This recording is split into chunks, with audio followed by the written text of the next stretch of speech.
She thought he was just a strange man locked in a cage, until she saw the photo her mother hid in her purse. What she discovered next changed everything. In the forgotten outskirts of the dusty town of Willow Creek, where the streets were cracked and the streetlights flickered like dying stars, 8-year-old Elodie Mae Tinsley lived in a crumbling duplex with peeling paint and broken windows covered in plastic sheets. She was a quiet child, too quiet for her age. Her mother, Cassandra, worked the graveyard shift cleaning at the county clinic and was barely home except to sleep and cry in the shower when she thought no one could hear. Her eyes always looked tired, and she never spoke of the past. Elodie Mae had no friends. The neighborhood kids laughed at her patched-up shoes and oversized coat. She spent most of her afternoons wandering alone, her small legs carrying her farther and farther into the forgotten corners of town. Her favorite place was the overgrown woods behind the old paper mill, abandoned years ago after the fire. The adults said it was dangerous, haunted even, but for Elodie Mae, it was quiet, like the inside of a secret dream.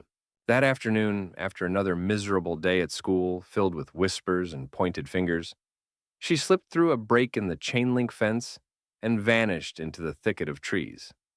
The woods felt like a different world, damp, earthy, and cool. Birds chirped in short bursts, and the wind rattled the leaves above her like hushed voices gossiping. She didn't plan to go far, only to her usual hideout, a fallen log near the creek. But something strange caught her attention. A faint sound, like a groan or a muffled cough. It was coming from deeper in the woods, near the rusted railway bridge that crossed a dry ravine behind the mill. Curiosity pulled her like a magnet. She tiptoed through the underbrush, heart pounding, with a mixture of fear and fascination. The sound grew clearer, definitely human, weak and hoarse. As she approached the bridge, she crouched behind a collapsed barrel and peeked around, and then she saw it. A cage. A literal metal cage. Maybe 6 feet tall and welded crudely from thick iron bars. Inside, huddled in the corner, sat a man. Thin, pale, his dark suit torn and stained with dirt. His face was gaunt, bruised, and hollow-eyed, but even in his misery, something about him looked important. He wasn't yelling or struggling.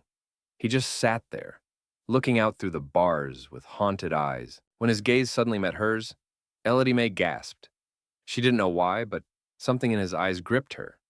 A strange, heavy sadness, but also a flicker of recognition, as if he'd been waiting for her. He raised a trembling hand and whispered hoarsely, "Please, don't scream." Elodie Mae didn't scream. She couldn't.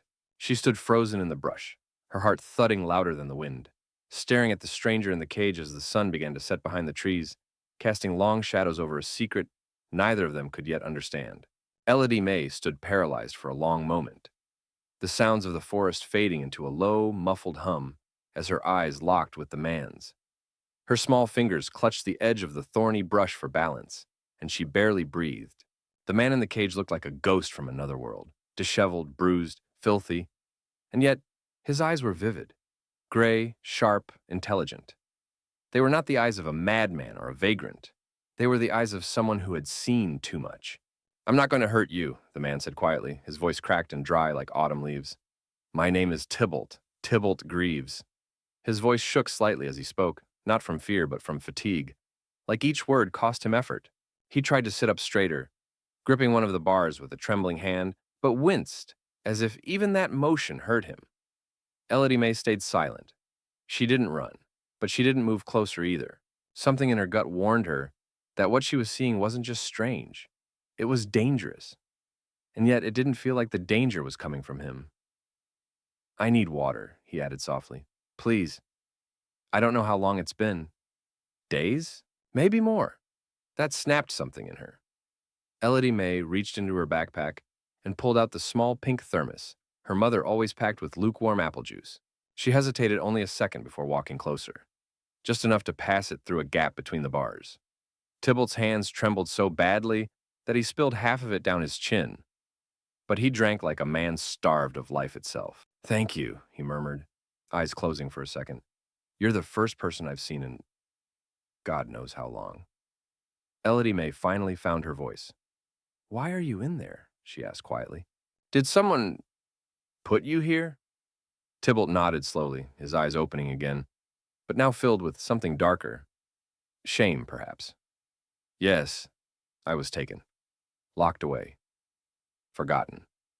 But why? She asked, stepping a little closer, unable to stop herself. He looked away for a moment, his jaw tightening. Because someone I trusted wanted everything I had. My name, my company, my life. Elodie May blinked. She didn't understand entirely, but she felt the weight of his words. This wasn't make-believe. This wasn't a game. I used to be someone, Tybalt continued, his voice nearly a whisper. I built hospitals, funded research, helped people, and then one day I vanished. Officially, I'm dead. But I'm still here, rotting, forgotten. She looked around at the crude cage. It was reinforced with chains and padlocks, too many for just one person to carry. Someone wanted him to stay here, someone with power. Do you know who did it? She asked. His eyes met hers again. His name is Luther Graves. He was my partner, my closest friend. He said he'd handle everything while I traveled. Then he set me up, stole my identity, and made sure no one would find me. Except me, Elodie May whispered. A sad smile tugged at the corner of his mouth. Except you. She didn't know what to say next.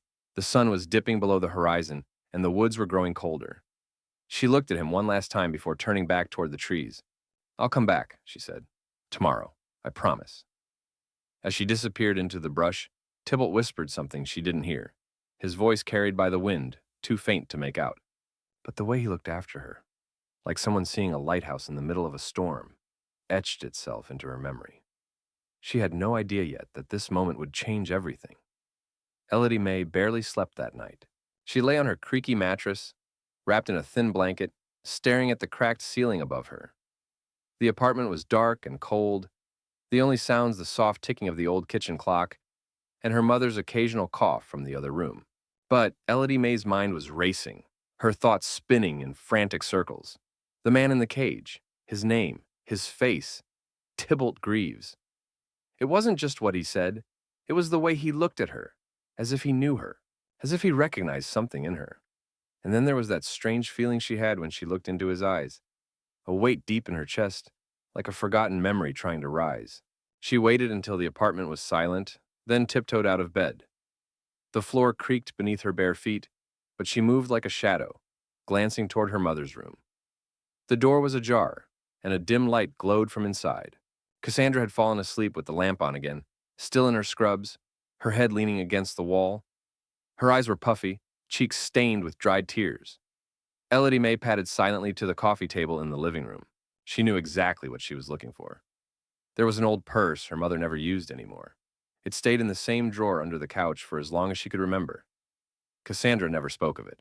When Elodie May had asked about it once, her mother snapped, "That's grown-up stuff. Don't touch it." But tonight, something stronger than fear tugged at her. She carefully pulled the drawer open and retrieved the purse. It was dusty, faded, and smelled faintly of lavender and old receipts. With trembling hands, she unzipped it. There weren't many things inside. A broken compact mirror, a crumpled movie ticket from years ago, and an envelope marked, "Do not open." But what made her heart stop was the photograph. It was old, with curled edges and a light stain in one corner. In it, a younger version of her mother stood in a sunny park, smiling shyly at the camera. Beside her, holding a baby who looked just like Elodie May, was a tall man in a gray sweater, with piercing gray eyes and a wide, proud smile. It was him, Tybalt. Her hands began to tremble. She turned the photo over. Written on the back in neat, slanted handwriting were 5 words. Tybalt, Cassandra, and Elodie, 2016. Her breath caught in her throat. He wasn't just some man in a cage. He wasn't a stranger. He was her father.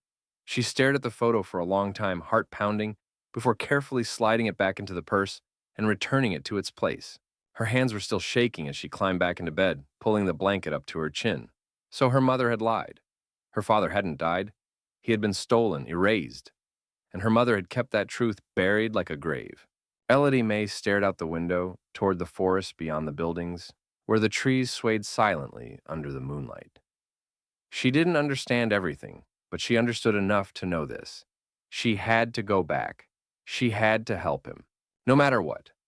Elodie Mae rose before the sun the next morning, her small body filled with a sense of purpose, far too large for her 8 years. The apartment was still quiet, her mother's bedroom door now firmly shut. She didn't even try to talk to Cassandra, not yet. She had too many questions, and deep down, she feared the answers. She packed a small satchel, half a peanut butter sandwich wrapped in wax paper, a flashlight, her thermos now filled with tap water. And the most important thing, the photograph. She had taken it again after her mother had gone back to sleep. She needed proof, something to confront him with, to confront herself with. The walk to the woods felt shorter this time, even though her legs burned with every step. The morning fog curled low to the ground like sleepy ghosts, and the trees whispered as she slipped past the paper mill ruins and down into the thickets beyond the ravine. When she reached the rusted bridge, she dropped to her knees behind the old barrel and waited, heart pounding. For a moment, she feared he might be gone, that maybe her mind had made it all up. But then she heard it, a soft cough, a movement of metal against metal. He was still there. "Tybalt?" she called gently. A shape shifted in the cage. Then his pale, exhausted face came into view, and a tired smile twitched across his mouth. "You came back," he whispered. She approached slowly, gripping the bars and crouching beside him. "I brought you water," she said, slipping the thermos through the bars. He drank again, less frantically this time, and looked at her with a grateful gaze. "You're a good soul," he murmured. "Too good for this world." Elodie Mae didn't smile. Her eyes narrowed slightly as she pulled something from her coat pocket. The photograph. "Is this you?" she asked, holding it up. Tybalt stared at the image as though it were a mirror from another life. His face crumpled. He reached a trembling hand toward the bars, but didn't try to take the photo. That was the happiest day of my life," he said, voice cracking. Cassandra didn't want to take it. She thought pictures were foolish. But I made her. I wanted to remember us. Remember you. Elodie Mae's chest tightened. "Why didn't you ever come back?" He looked at her, pain radiating in every muscle of his face. "I tried. I was taken, set up. My best friend, Luther Graves, drugged me, faked legal documents, and had me declared mentally unfit. He said I needed rest after stress breakdowns.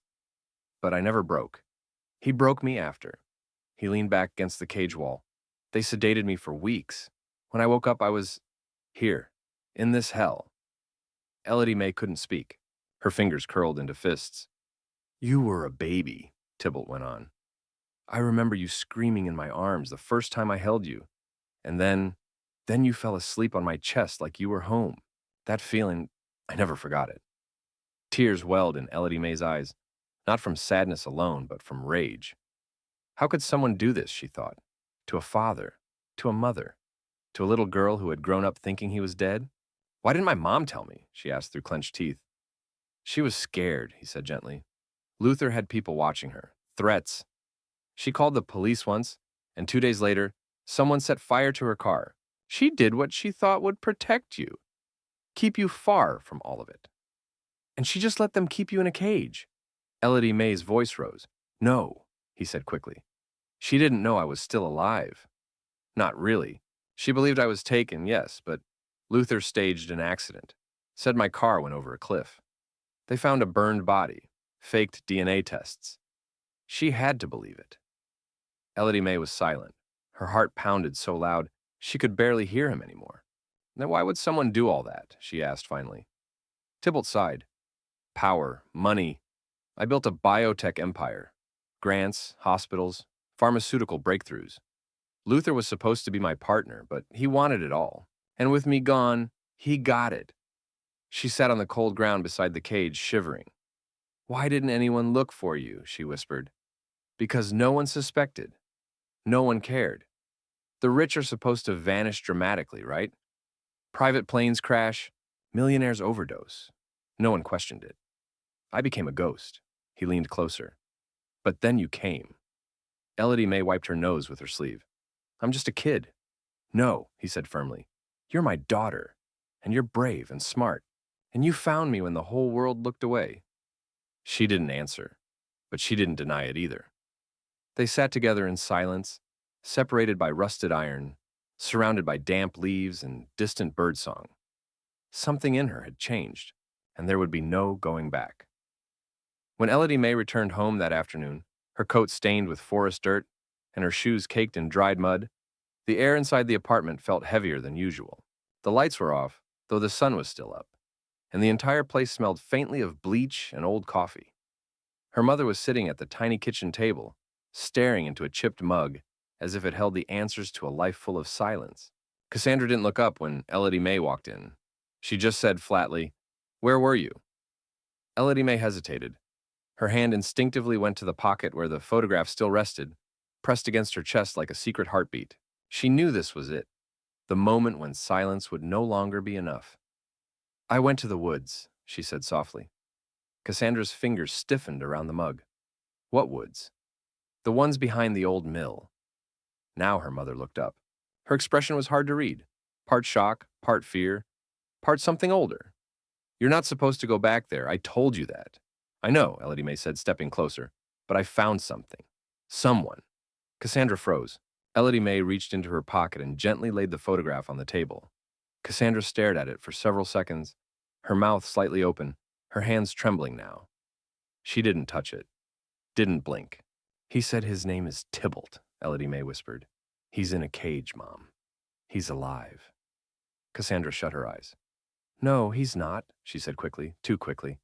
"That's not possible." "He remembered you," Elodie Mae insisted. "He remembered the park, the photo. He remembered me. He didn't die. You thought he did, but he didn't. Someone locked him up."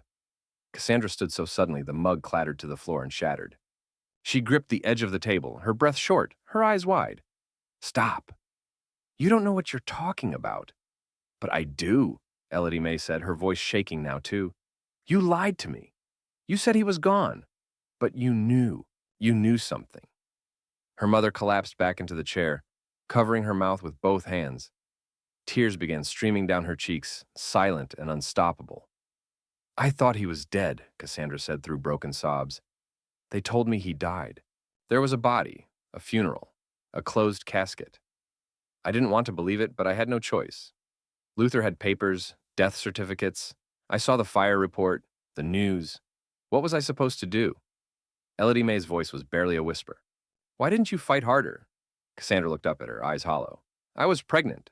I was working nights, trying to survive. And when I asked questions, real questions, someone followed me home. Someone slashed my tires. I got a call from an unlisted number. A voice told me that if I kept digging, my daughter wouldn't live to see her first birthday." Elodie Mae felt her stomach twist. "I did what I had to," Cassandra whispered. "I stayed quiet. I raised you. I tried to forget." "Well, we can't forget anymore," Elodie Mae said firmly. "He's still there, in a cage. I saw it with my own eyes. And if we don't do something, he'll die in there." Cassandra covered her face, sobbing again. After a long moment, she whispered, "How bad is he?" "He's weak, skinny, hurt," Elodie Mae said. "But his mind is still there. He remembers everything. He hasn't given up." Cassandra lowered her hands and stared at her daughter as if seeing her for the first time. "I didn't think he'd ever come back," she whispered. "I didn't think I'd ever get the chance to say—" "You don't have to say it," Elodie Mae interrupted gently. "You just have to help me now." Cassandra sat in stunned silence for a long time, then gave a small, broken nod. That night, as the city hummed under a quiet rain, Cassandra went to the closet and pulled down a dusty old box labeled Bills. Inside, she found what Elodie Mae never expected, a stack of papers, letters, and files that told a very different story. Records of Tybalt's will being contested, documents from the Greaves Foundation that had suddenly changed hands after his death, and even a blurry photo of a man in a black coat watching their apartment from across the street years ago. "I kept it all," Cassandra said, "in case I ever had the courage to fight." Elodie Mae looked up at her mother, her voice calm but steady. "Then let's be brave now." The following morning, Elodie Mae walked with a new weight on her small shoulders. She wasn't just a little girl anymore, not in her own eyes. She was someone with a mission, someone carrying a truth that had been buried and caged, just like the man behind the iron bars in the forest. Her mother had stayed up most of the night, sifting through old documents by the dim kitchen light. Cassandra didn't say much, but Elodie Mae could feel something shifting in her, a fire slowly rekindling, something sharp and maternal that had long been dulled by fear and grief. But neither of them had a real plan. How do you convince anyone, especially adults, that a billionaire, declared dead years ago, was actually rotting in a cage behind an abandoned paper mill? Elodie Mae thought about the people in their town, the teachers at school. They didn't even notice when she skipped lunch 3 days in a row. The police, half of them were connected to Luther Graves's donations and grants. The mayor? He played golf with Luther every weekend, according to the town paper. No, she needed someone outside the circle, someone who wouldn't be bought or silenced. That's when she remembered the man her mother used to mention in passing, Vernon Clay. He was the city clerk who once stood up to a zoning scandal involving Luther's company and nearly lost his job over it. Cassandra had cleaned his office floors back then. "He's the only one who ever looked me in the eye like a human being," she had said once. Elodie Mae didn't wait. After school, she walked straight to City Hall. The building was gray and lifeless, like a concrete tomb. Inside, bored receptionists shuffled papers and glanced at her with disinterest. But Elodie Mae marched up to the security desk and said with a clarity she didn't know she had, "I need to speak with Mr. Vernon Clay. It's urgent." The guard raised an eyebrow. "Does he know you?" "No," she answered, "but he'll want to." After a pause, the guard picked up the phone. 10 minutes later, a tall man with graying hair and wary eyes emerged from the elevator, adjusting his glasses as he looked down at her. "You're the girl who asked for me?" "Yes," Elodie Mae said. "My name is Elodie Mae Tinsley. I have information about Tybalt Greaves and proof that he's still alive." That stopped Vernon cold. He looked around nervously and ushered her into a small conference room. Once the door shut, Elodie Mae pulled the photograph from her backpack, then a second item, a small voice recorder. She pressed play. Tybalt's voice filled the room, weak but unmistakable. "My name is Tybalt Greaves. If anyone hears this, I am alive. I was taken by Luther Graves. He kept me in a cage. He's running my foundation, my companies. He faked my death." The voice crackled with emotion, pain, and clarity. Vernon's face turned pale as he sat down, speechless. When the recording ended, he leaned forward, folding his hands tightly. "Where is he?" he asked. "In the woods, behind the old paper mill, in a cage under the bridge." Vernon rubbed his jaw. "Do you have any idea what you're saying? If this is real, it's the biggest scandal in state history." "It is real," Elodie Mae said, meeting his eyes. "And if we don't act fast, he might not survive much longer." Vernon stood up, walked to the window, and stared out in silence for a long moment. Then he turned and said, "We'll go tonight. No press, no city officials. Just me, 2 people I trust, and federal agents from outside the jurisdiction. If we can verify what you've shown me, I'll blow this thing open. I'll bring him out." Later that night, under the cover of darkness, 3 black SUVs moved quietly through the overgrown service road near the mill. Vernon rode in the front with a federal investigator from D.C. The rest followed, flashlights cutting through the trees. Elodie Mae led the way. When they reached the bridge, the cage was still there. Tybalt lay against the bars, barely conscious. Vernon's flashlight beam froze on the man's face. "My God," he breathed. "It's really him." The agents moved fast, cutting chains, calling in paramedics. Tybalt was lifted onto a stretcher as the officials secured the site. No one could believe it. Elodie Mae stood back, shaking as her father, was gently carried away under blinking emergency lights. As the ambulance pulled off into the night, Vernon knelt beside her. "You did something incredible, Elodie," he said quietly. "You saved him." She didn't answer. Instead, she just looked up at the stars through the swaying trees, whispering, "He was never supposed to disappear." And now, finally, the world would know he hadn't. The story of Tybalt Greaves' miraculous rescue spread like wildfire. Within 24 hours of his recovery, every major news outlet had picked up the story. "Billionaire declared dead, found alive in cage," screamed headlines across the nation. Talk shows dissected every detail. Commentators speculated endlessly on how a man so powerful could vanish so completely. But none of them knew the full truth, not yet.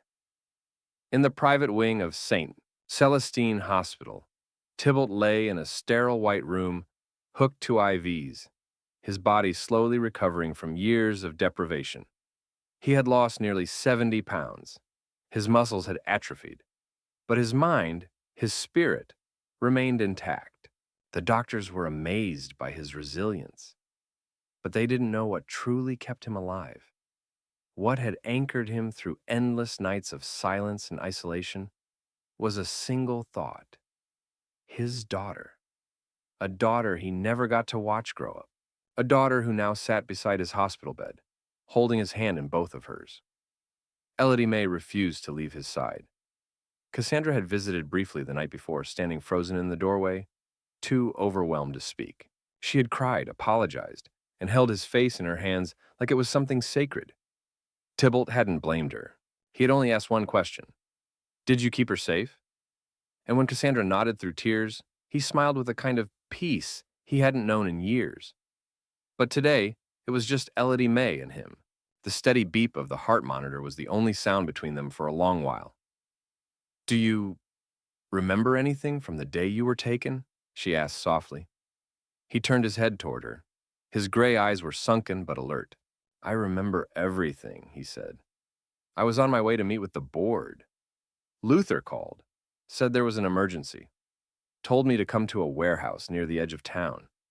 He sounded shaken, panicked. "I went without thinking." He paused, swallowing. "Two men jumped me when I stepped out of the car, injected something into my neck. I blacked out. When I woke up, I was already in the cage." Elodie Mae's grip on his hand tightened. "They fed me enough to survive," he continued. "Kept me sedated when they moved me. I think they wanted to make sure I wouldn't try to escape or scream loud enough to draw attention." He looked away, his voice going bitter. "And they told me the world thought I was dead, that no one would come. And I believed them. For a long time. But I came," Elodie Mae said. He looked back at her, and for the first time since his rescue, tears filled his eyes. "Yes," he whispered. "You did." A soft knock at the door interrupted the moment. Vernon Clay stepped in, looking graver than usual. He held a folder thick with documents and a USB drive. "We have enough to go after him," he said, walking in and closing the door behind him. "The fake death certificate, the restructured board filings, the false medical records, all linked to Luther Graves. The FBI is moving on his properties as we speak." Tybalt's jaw clenched. "Good. But there's more," Vernon said, glancing at Elodie Mae. "You need to know what he's done in your absence. He used your name to transfer millions from your foundation to shell companies overseas. He halted dozens of charitable programs, and he signed contracts under your identity that put dangerous pharmaceuticals into circulation." Tybalt's face darkened with rage. "He used my name to hurt people?" Vernon nodded. "Yes, and we believe he planned to do even worse. That cage was never meant to keep you forever. There were notes found, plans to stage your remains being discovered. Once he felt safe enough, he would have buried you for real." Elodie Mae shivered. "What happens now?" she asked. "Justice," Vernon said simply. "It's already beginning." Indeed, as they spoke, news alerts flashed on screens across the country. Luther Graves arrested at private estate. Charges filed: fraud, kidnapping, identity theft, attempted murder. Cameras followed him in handcuffs, his face pale and furious.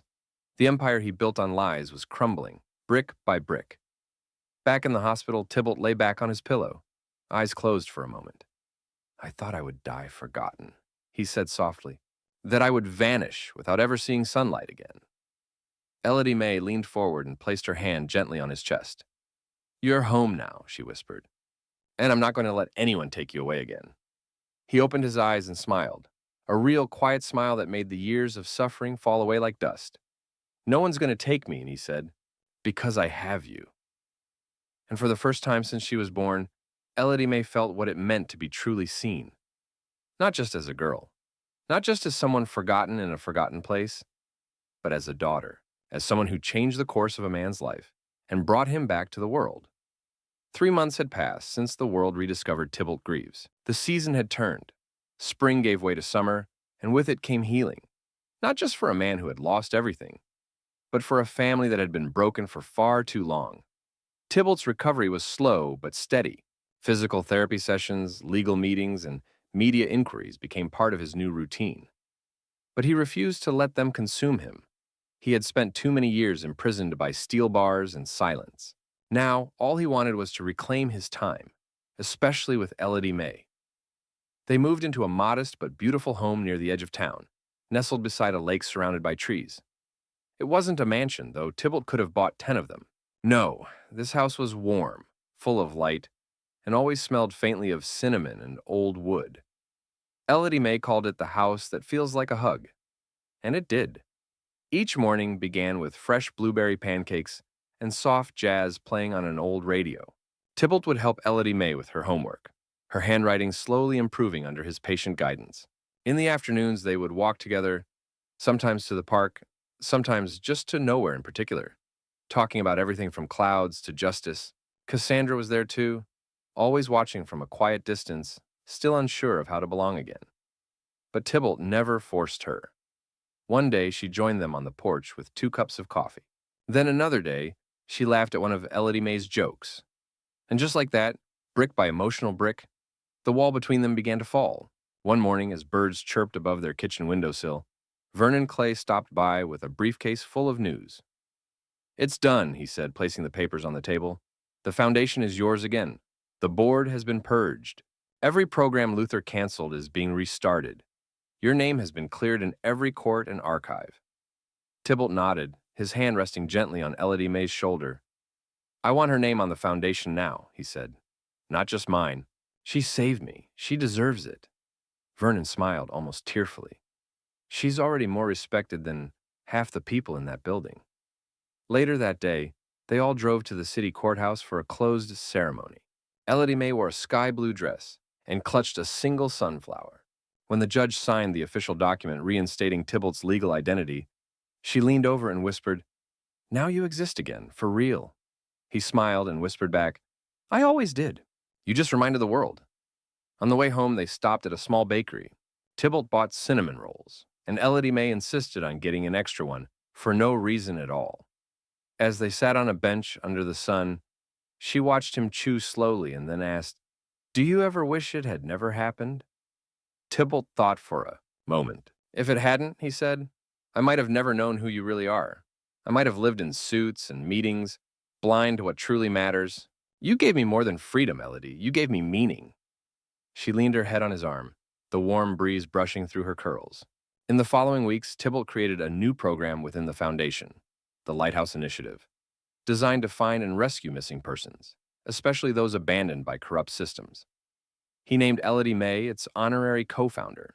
She even spoke on stage at the first press conference, standing beside her father, confident and bold, her voice steady as she said, "Sometimes the world forgets people, but that doesn't mean we should." The crowd applauded. Tybalt's eyes glistened.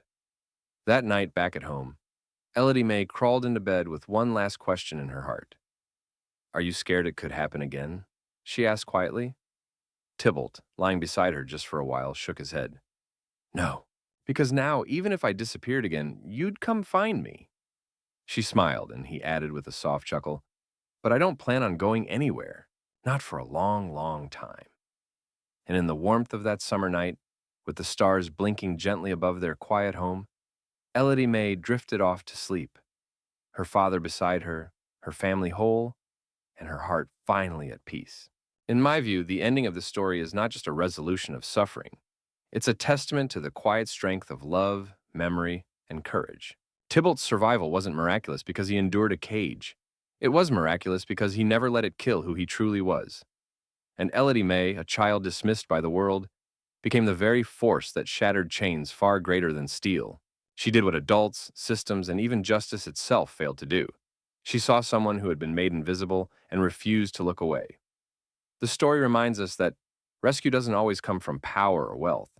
Sometimes it comes from belief, from the unwavering determination of a little girl who didn't even know she was holding the key to someone's freedom. In the end, this was never just a story about a billionaire or corruption. It was a story about returning home, about rebuilding what was broken not with vengeance, but with love. And most importantly, it's a reminder that being small never means being powerless. Sometimes the smallest voices carry the strongest truth.